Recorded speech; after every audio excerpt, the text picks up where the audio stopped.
Good morning, ladies and gentlemen, and welcome back to another episode of Albion Online with your host, Blackboa here. Hello everyone and welcome to another video guide. Today's guide takes us into the tracking system. We're going to be showing you my build and explaining why it's a wonderful build to survive and track with, and we'll also be telling you open world tips that will allow you to survive as you traverse some of these dangerous areas in the red and the black zone. So buckle your seatbelts, you're in for a roller coaster ride of entertainment, and welcome to the tracking system. So tracking, whether you do it in the red zone or the black zone, is going to be very dangerous for solo players as well as group players. This guide is going to be more so catered to the solo oriented crowd because I'm a solo player and I want to help other solo players. So why is this build good for tracking? These mobs are not very soft, so to speak, these mobs that you're tracking, and so you're going to need to have weapons that deal a significant amount of damage very quickly in order to take these out before potential dangers befall you. Now the weapon we're using, of course, is a druidic staff. I could have used the blight staff or any other nature staff for that matter. However, I do believe the druidic staff is the best for this particular content because this heal is needed at times. There's going to be some harder battles you're going to have, and this heal is absolutely needed at times. To add to our sustain here with the healing, we also are using roast pork as our food, and it's very important to note that roast pork steals 9.45% of the health the enemy has lost over the next 30 minutes. So not only are we healing ourselves periodically, but our thorns and our bramble will now be healing us even further with the meat roast. Our boots, of course, is pretty much the meta boots for escaping. If you want to be a rat, if you want to almost always guarantee an escape, most people are using these boots in some combination with other gear. So I would recommend the miner boots. The only thing that you would need to know is that if you have never gathered ore before, you're going to need to gather ore up to the T4 level in order to equip the miner boots. So that might be a minor inconvenience, but it's worth it if you really want to survive and do this the right way, at least in my opinion. But go right ahead and get your ore mining up and you'll be able to wear these. The assassin jacket, of course, is always a survivalist's dream. The ambush is something that allows you to go invisible and reposition yourself. You will see further in this guide why that is critical as part of our escape strategy. And the last piece of armor we have here is the clear cowl. Now, I've never really used this before. I never really used ice block before in any serious capacity. I knew what it did. I've used it here and there. But for escaping in the open world BZ, with this particular set, it is the most critical component. You will see what I mean, but whenever we encounter danger from other players, and again, you only want to use this when for other players attacking you. You don't want to use this during any of the mob fights. Otherwise, one of your main escapes is gone. And so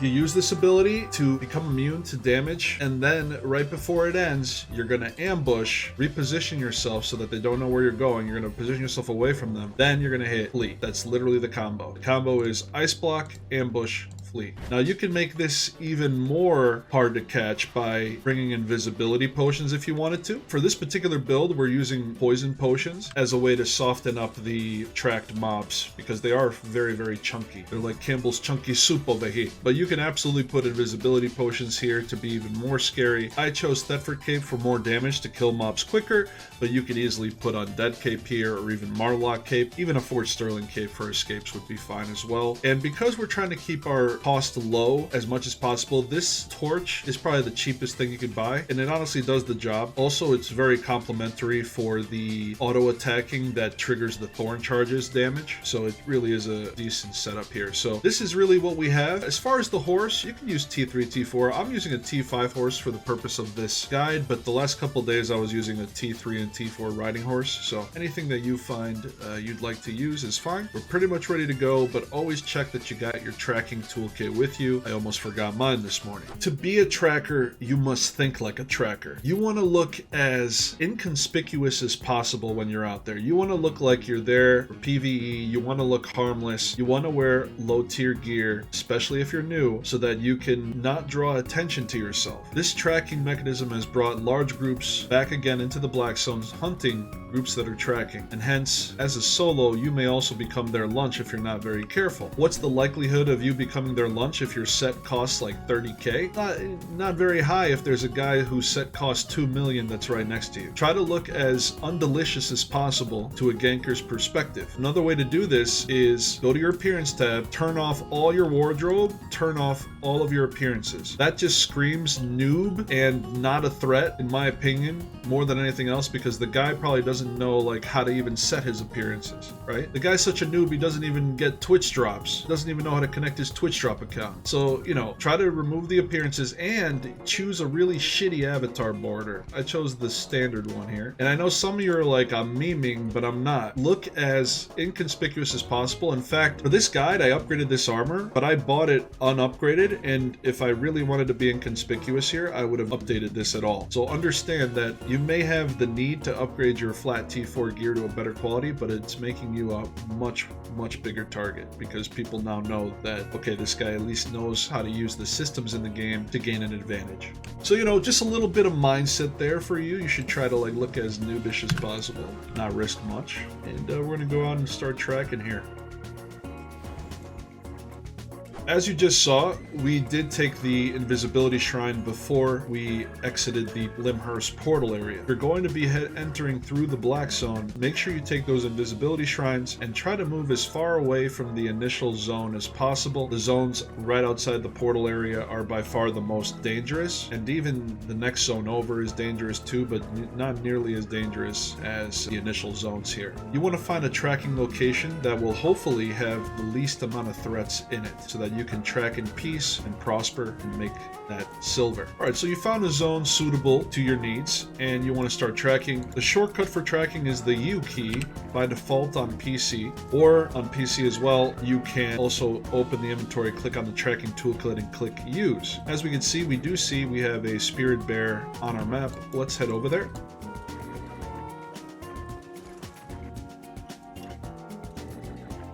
In order to track mobs, you must use your tracking toolkit and find their tracks. Once you find their tracks, you then are given another location where either bear itself might be, or where additional tracks are needed to track your target. Each time you do track a track or fight the mob and then eventually kill him, you do gain tracking experience, which then increases the tier of toolkits that you're able to use, as well as makes you more efficient at the hunting/tracking process.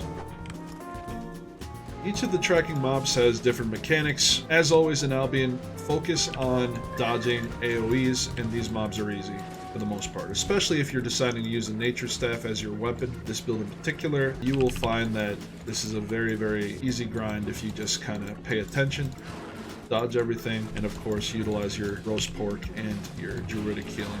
Now these tracking mobs end up wanting to flee after a while. After you beat them up enough, they begin to run away and you have to retrack them. This is where this particular activity gets very dangerous, because in the black zone, the longer you're moving and sticking around in a particular area, the higher the likelihood someone is going to come around and try to kill you. Be very careful here. Always be aware of your surroundings. Be aware of the off-screen name tags coming in. You could play it extremely safe and just mount up and run the moment you see them. If you feel like you are adept at your escape tactic and you just want to keep fighting the mob to make it run so that you can go somewhere else where they are not, that's sometimes what I do, because I know that no matter what, I'll survive if I just keep on doing what I'm doing. But you'll be able to measure that as you practice and get more survival training in.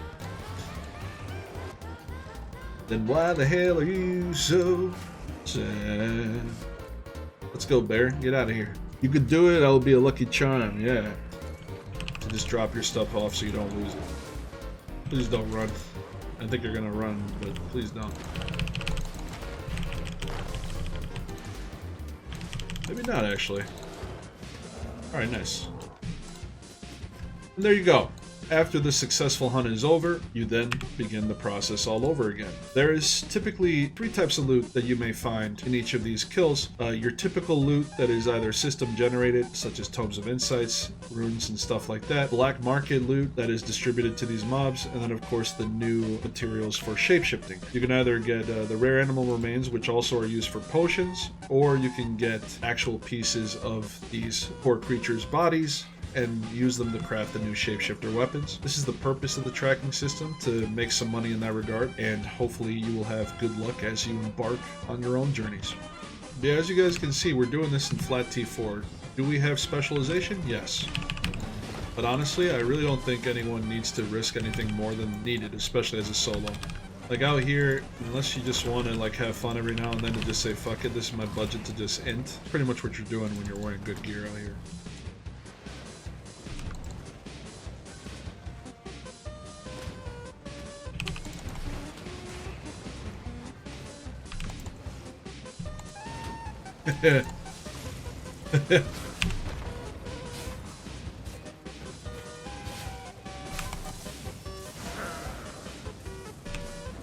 Later. Uh-oh.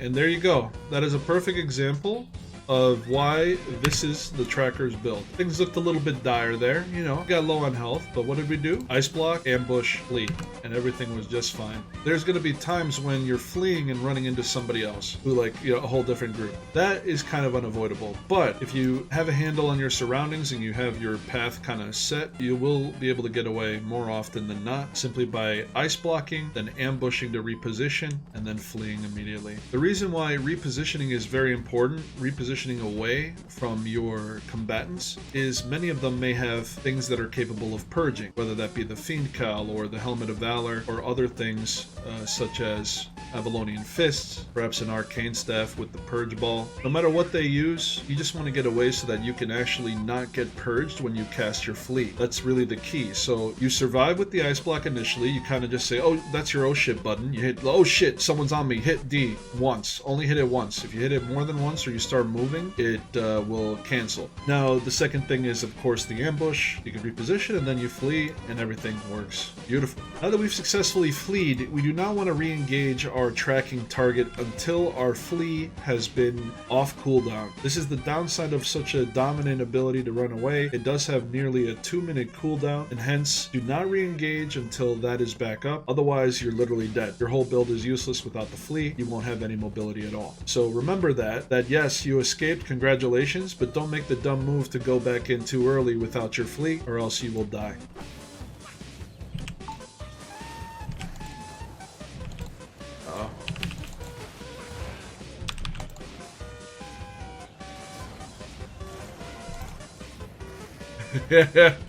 Don't mind me, say. Say! Cersei's! Cersei! Lord have mercy. No.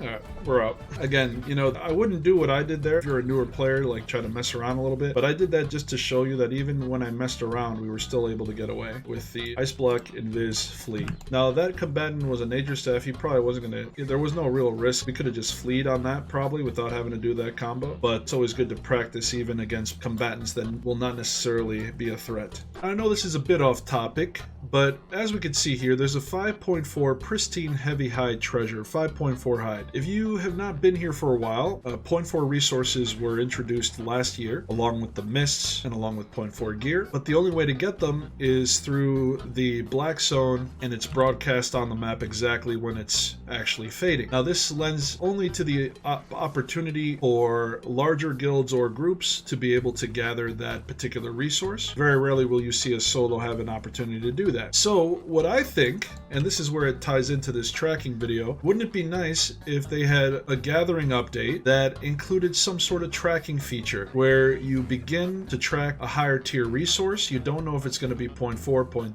0.2, 0.1, but you pretty much go through, you click, you start gathering things in order to progress the tracking radar of where this particular resource might be, and that's where you can give solos a slight chance to find a 0.4 resource. This is a little idea I had. Feel free to propagate this idea if you think it's good, but I think it would enhance gathering a little bit to also have a tracking thing for gathering.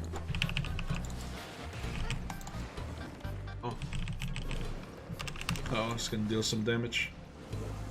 Ay, ay, ay. Excuse me.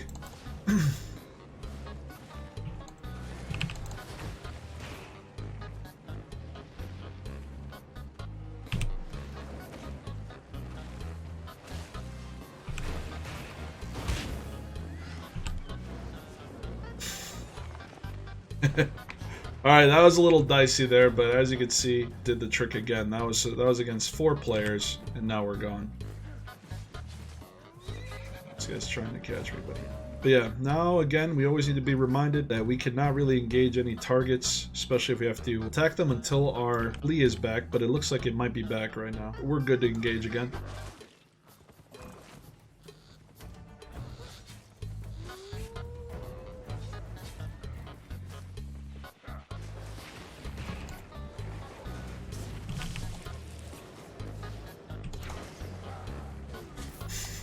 These guys are like, what's going on?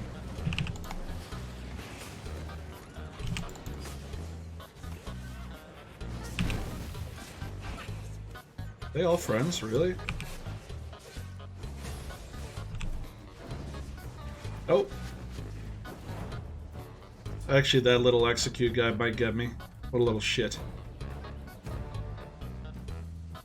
He's gonna get me, I think. Oh yeah, I knew it.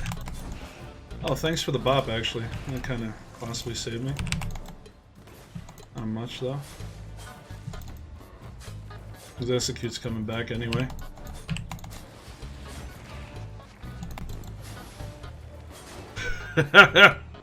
Alright, that was a bad idea, but I wanted to see if it was possible. It was possible, but he luckily guessed the direction that I was going there. It did not work out the way I was hoping. So you can't just go into all stupid situations, chat. That was me trying to test the limits there, but you wouldn't do that as a smart tracker, okay? Don't do what I just did.